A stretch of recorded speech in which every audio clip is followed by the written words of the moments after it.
Bonjour à tous, j'espère que vous allez bien ici DinoRaptor pour cette nouvelle vidéo YouTube et on va faire l'avant-match. Et oui, parce que c'est le grand jour, l'avant-match entre l'Argentine et l'équipe de France. Un match doublement historique évidemment parce que l'un peut égaler Maradona et l'autre pourrait presque être un match de passation de pouvoir entre Lionel Messi et Kylian Mbappé. C'est assez intéressant. Alors évidemment, avant de commencer, j'aimerais réagir. On m'a demandé de réagir au match Croatie-Maroc. Alors je n'ai pas vu le match, je sais juste que ça s'est terminé sur un score de 2 buts à 1. Et en fait, j'ai pas été content de l'attitude visiblement des joueurs marocains parce que j'ai pas compris le truc en fait. Parce que apparemment ils s'en seraient pris plus souvent qu'autre chose à l'arbitre plutôt que de penser à jouer. Voilà, ils voulaient faire un recours pour voir si la décision des deux pénaltys soi-disant non sifflés serait logique. Moi personnellement je trouve pas, mais pour réagir très rapidement à ce que voulait faire le Maroc, le premier, le coup du pénalty indiscutable sur la première faute, non. Pour la simple et bonne raison que, pour la simple et bonne raison que Théo Hernandez, on voit qu'il touche le ballon avant et après il balaye le joueur. Seulement, moi je trouve que Bouffal il amplifie un petit peu sa chute, je trouve. Alors de là à mettre un carton jaune, il y a pas des kilomètres. Moi j'aurais pas mis de carton. Mais pour moi, c'est lui qui vient s'empaler. Pour moi, il n'y avait absolument pas de faute.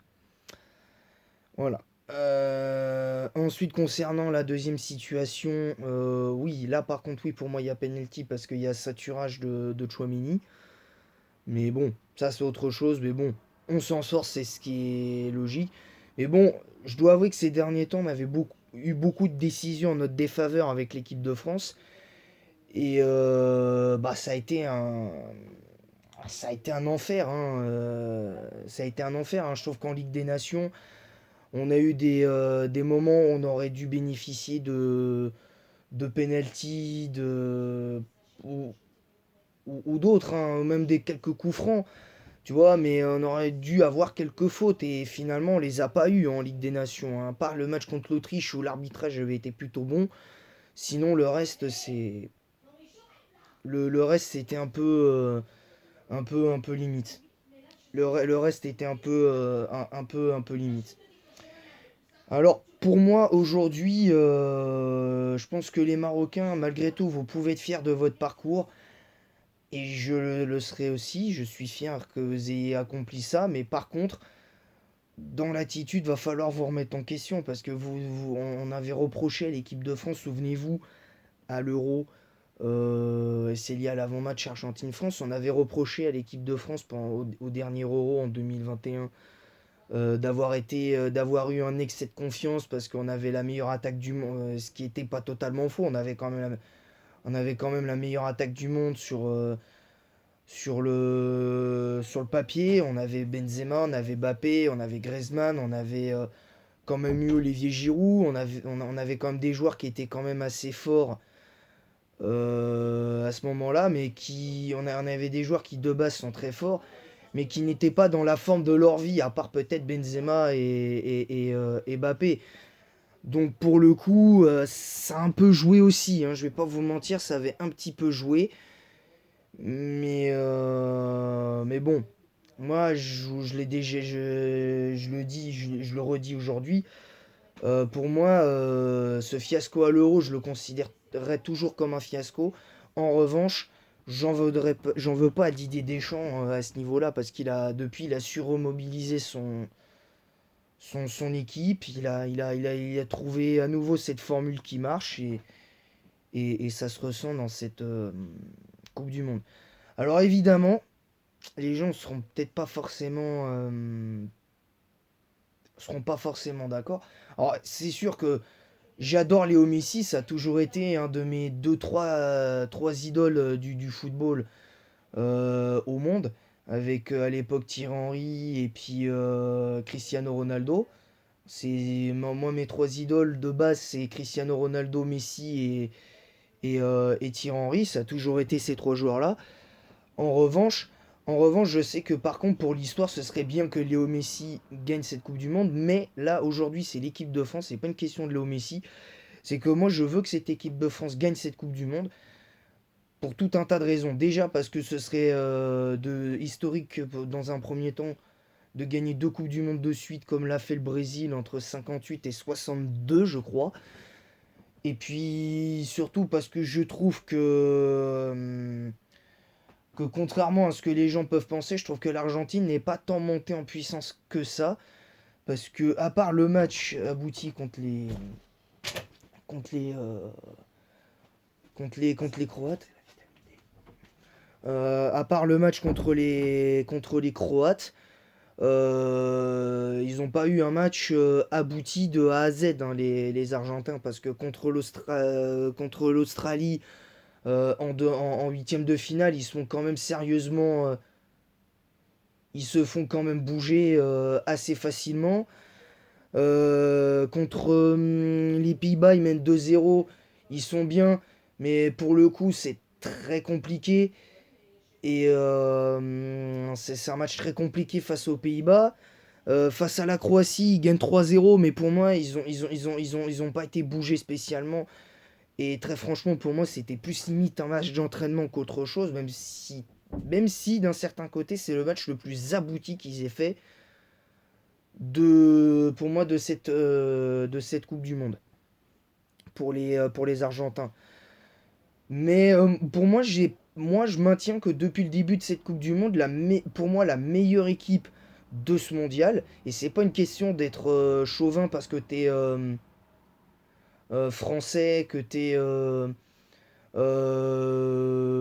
madagascarien, enfin je sais pas si ça se dit, mais peu importe, euh, ou croate, peu importe. Ce que je veux dire, c'est que ce que je veux dire, c'est que pour moi, je préfère 100 fois voir l'équipe de France gagner que l'Argentine. Alors évidemment, quel que soit le résultat d'un certain côté, je serais quand même heureux pour les deux équipes. Parce que le parcours il est beau, le parcours il est intéressant. Alors même si pour moi la seule équipe, entre guillemets, la moins forte de ce mondial, sans leur faire offense, c'était le Maroc. C'est le match le c'est le match où on a affronté entre guillemets un adversaire plus faible sur le papier, même s'ils nous ont bougé, surtout en deuxième mi-temps, mais sinon voilà. Alors, attendez.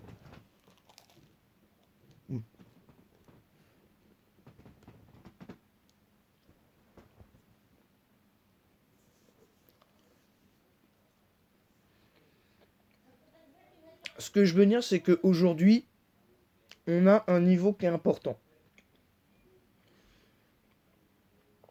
Et même, j'irais même jusqu'à dire que avant, avant la demi-finale face au Maroc, pour moi, la meilleure équipe du tournoi, c'était les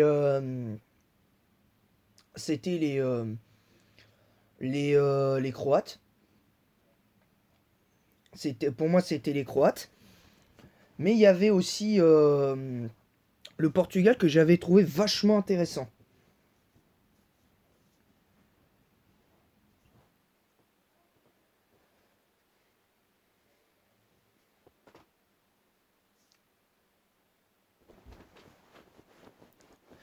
Donc, donc voilà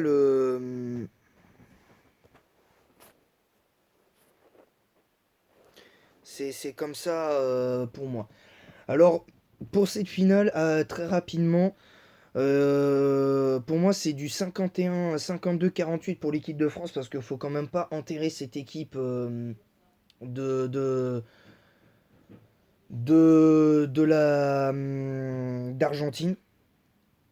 Je pense qu'il faut pas les sous-estimer parce que ni même les enterrer parce que ok, ils ont pas été super convaincants dans le contenu, mais ils ont fait leur pour moi ils ont fait même si techniquement, moi, ils m'ont pas convaincu dans le jeu, ils ont été suffisamment bons pour être cohérents et gagner les matchs qu'ils devaient gagner. Parce que pour moi, je vous avoue qu'après la défaite face à l'Arabie Saoudite, j'étais pas optimiste pour les Argentins. Je les voyais perdre face aux Polonais, je crois, ou le Mexique, je sais plus. C'est un peu difficile. Mais bon, après, c'est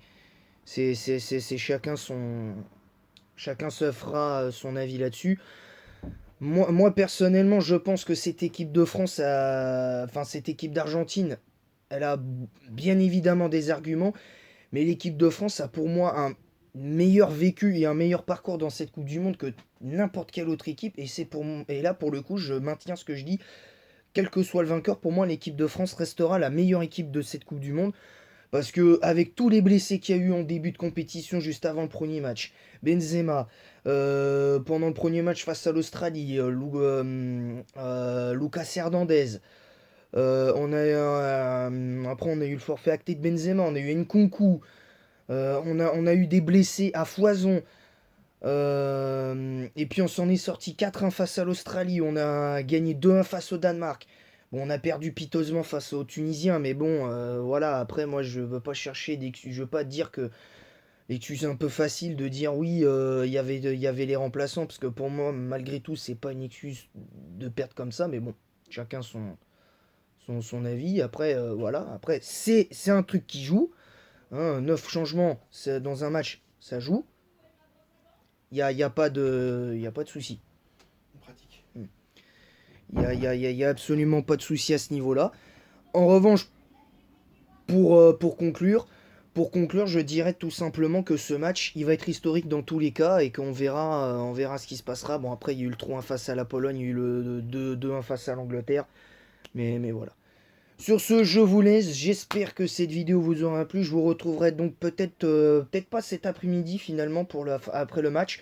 Je vous retrouverai donc demain pour le débrief de cette finale de Coupe du Monde. Et en attendant la prochaine, je vous dis à bientôt. Et allez les Bleus.